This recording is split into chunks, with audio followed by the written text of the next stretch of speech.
गौरेला पेंड्रा मरवाही की तरफ से एक विज्ञापन जारी किया गया है जिसमें लेखापाल, शीघ्र लेखक, सहायक वर्ग 3 और वाहन चालक जैसे विभिन्न पदों पर रिक्तियां आई हैं और इन पर जो आवेदक आवेदन करना चाहते हैं उनके लिए आवेदन की अंतिम तिथि निर्धारित की गई है 25/3/2025।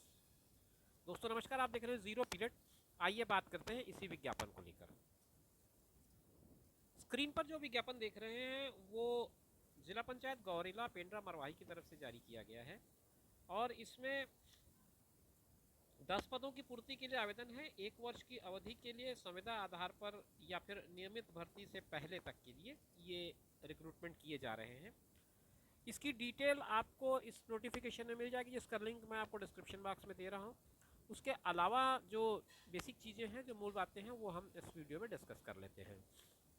सबसे पहले बात करूं मैं सहायक वर्ग 2 या फिर लेखापाल की, तो इसमें 23,350 रुपये समेकित वेतनमान है। आपको एक फिक्स सैलरी मिलेगी और इसमें एक पद आपका मुक्त है और इसके लिए आपको स्नातक के जो मार्क्स हैं उसका वेटेज होगा 35% का, हायर सेकेंडरी का 20% का, 10वीं का 20% का और फिर अनुभव का 2 अंक हर साल का, तो अधिकतम इसके 10 अंक और उसके बाद स्किल टेस्ट है 15 नंबर का। ये इसके लिए जो वेटेज निर्धारित किए जाएंगे मेरिट के, वो मैंने आपको बताया। इसके लिए योग्यता मान्यता प्राप्त विश्वविद्यालय से वाणिज्य विषय में स्नातक मांगा गया है या फिर उसके अलावा जो दूसरा पॉइंट है उसमें कंप्यूटर में 1 साल का डिग्री या डिप्लोमा मांगा गया है और फिर अनुभव मांगा गया है। फिर अगला जो पद है वो शीघ्र लेखक का है, जिसे आप स्टेनो के नाम से जानते हैं। इसमें अनारक्षित एक पद है और 18,000 रुपये इसमें वेतनमान बताया गया है। इसमें हायर सेकेंडरी पे आपका 55% का वेटेज है, 10वीं पे 20 अंक का है, अनुभव पे 10 अंक मैक्सिमम है और स्किल टेस्ट का 15। इसके लिए जो योग्यता मांगी गई है वो है मान्यता प्राप्त शिक्षा मंडल से 12वीं परीक्षा उत्तीर्ण या फिर पुराना हायर सेकेंडरी। और फिर उसके बाद आपको टाइपिंग पास होना ज़रूरी है रिकॉग्नाइज बोर्ड से। और फिर शीघ्र लेखक हिंदी के लिए आपको हिंदी में टाइपिंग की जो स्पीड है वो 100 शब्द प्रति मिनट की होनी ज़रूरी है। कंप्यूटर में डाटा एंट्री का जो 10,000 की डिप्रेशन पर आवर का स्पीड इसमें रिक्वायर्ड है। आगे चलते हैं, सहायक वर्ग 3 की बात कर लेते हैं। इसमें भी 18,000 रुपये की सैलरी बताई गई है। एक पद अनारक्षित है, 2 अनुसूचित जनजाति के हैं, एक अन्य पिछड़ा वर्ग का है। कुल मिलाकर के 4 पद इसमें बताए गए हैं। 55% का वेटेज आपको मिलता है हायर सेकेंडरी के मार्क्स पे, 20% 10th के मार्क्स पे और एक्सपीरियंस के मैक्सिमम 10 मार्क्स और स्किल टेस्ट के 15 मार्क्स। इस तरह से इसका वेटेज आपको बताया मैंने। अब इस पे योग्यता की बात करें तो मान्यता प्राप्त शिक्षा मंडल से 10वीं 10-2 की परीक्षा से 12वीं उत्तीर्ण या फिर पुराना हायर सेकेंडरी उत्तीर्ण हो। फिर दूसरा पॉइंट इन्होंने रखा है मान्यता प्राप्त संस्था से डाटा एंट्री ऑपरेटर में 1 साल का डिप्लोमा या डिग्री और फिर 5,000 की डिप्रेशन पर आवर की स्पीड इसमें होनी जरूरी बताई गई है। आगे चलते हैं और बात करते हैं वाहन चालक के पद की। वाहन चालक के लिए आपके पास 18,000 रुपये की सैलरी बताई गई है। एक पद है अनारक्षित और इसमें जो वेटेज है वो न्यूनतम शैक्षणिक योग्यता का 70% और वाहन चालन का जो कौशल परीक्षा होगा उसका 30%। इसके लिए 8वीं परीक्षा उत्तीर्ण मांगा गया है और 4 पहिए के हल्के वाहन चालन का यानी कि LMV का आपके पास वैध लाइसेंस होना ज़रूरी है और 2 साल का इसका एक्सपीरियंस होना चाहिए। इसके बाद भृत्य और चौकीदार 2 और कैटेगरी हैं जिनमें पद विज्ञापित किए गए हैं।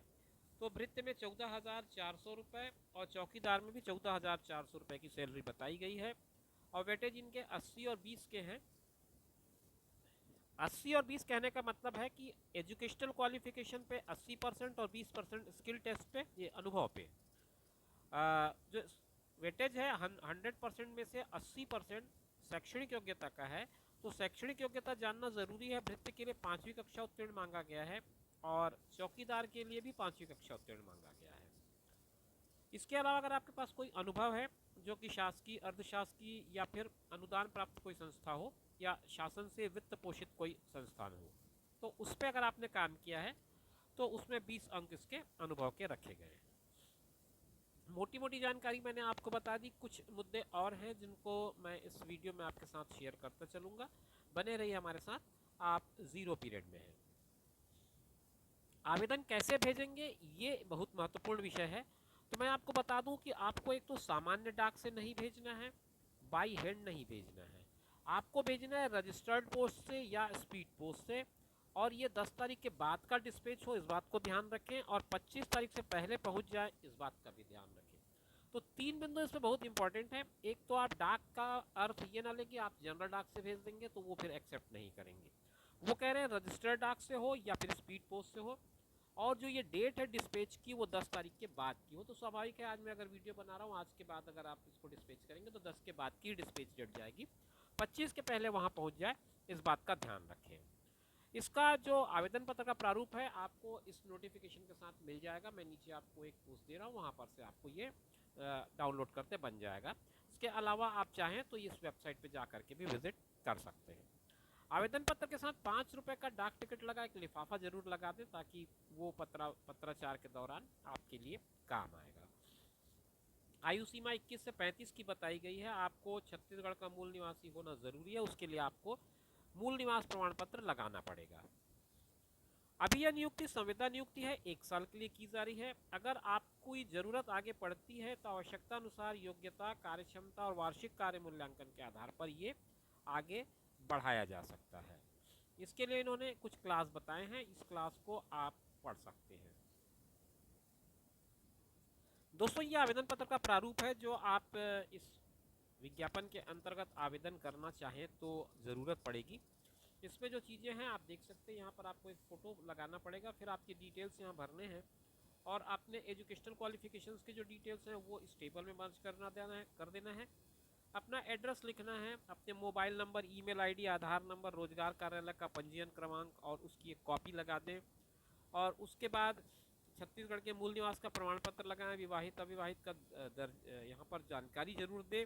वाहन चालक के लिए आपको जो लाइसेंस का नंबर है वो यहाँ पर लिखना होगा, और अगर अनुभव है तो अनुभव का ये डिटेलिंग आपको यहाँ पे करनी होगी। ये सारे इनक्लोजर जो आपने लगाए हैं उनकी एक लिस्टिंग यहाँ कर देंगे क्रम अनुसार, और फिर अपना नाम हस्ताक्षर करके फिर घोषणा पत्र में नीचे जरूर एक अंडरटेकिंग का हस्ताक्षर करें, डेट लिखें और देन स्थान लिखें, और इसे जैसा मैंने आपको पहले बताया उस तरह से स्पीड पोस्ट या रजिस्टर्ड पोस्ट के माध्यम से भेज दें। तो ये एक छोटी सी जानकारी थी जो गौरेला पेंड्रा मरवाही की तरफ से, जिला पंचायत की तरफ से निकाली गई थी। उम्मीद करता हूँ कि जानकारी स्पष्ट होगी। इसी तरह के इन्फॉर्मेटिव वीडियोस के लिए हमारे चैनल पर बने रहिए। हम फिर मिलेंगे अगले वीडियो में एक नई जानकारी के साथ। तब तक के कीजिए इंतज़ार। अपना और अपनों का ख्याल रखें।